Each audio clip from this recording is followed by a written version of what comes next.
some of our audience, I'm sure most of it already know you, Chad, but some of them might not know the book or the story itself. So how about we start there?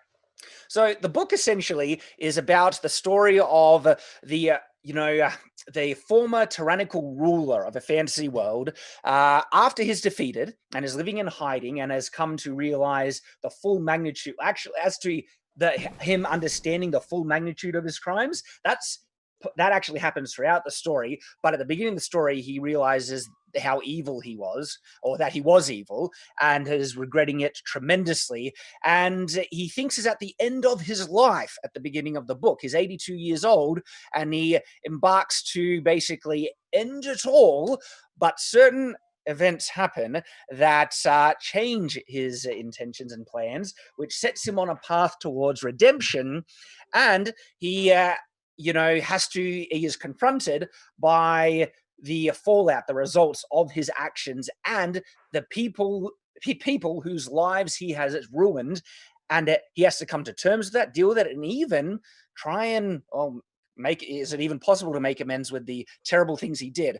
And when I talk about like a former tyrannical ruler, this is one of the big distinctive kind of features about my book, because I knowingly chose not to pull any punches when I was like, if he's going to be an evil tyrannical emperor, I don't want to do the dark overlord from classic fantasy. No, I'm going to pull from history and look at what really powerful overlords did in our own history, because that is the most realistic result that can happen to people in these positions, because it really happened in the real world. And so Dalen was very much like a combination of many different characters I looked at through history.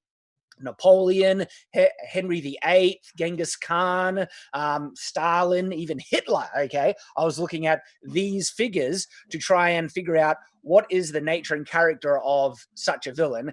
And then that created a huge challenge, like, could he be redeemed? And that's the heavy nature of the book. But that's what people have been getting really sucked in about, because it gets them to think and to wonder, because it does ask some serious questions. But man, it was fun to write, and people are having are loving reading it as well. So, but that's kind of the pitch in a bit more detail about certain elements. So we have a piano logic that says, "Wow, now I really want to read it."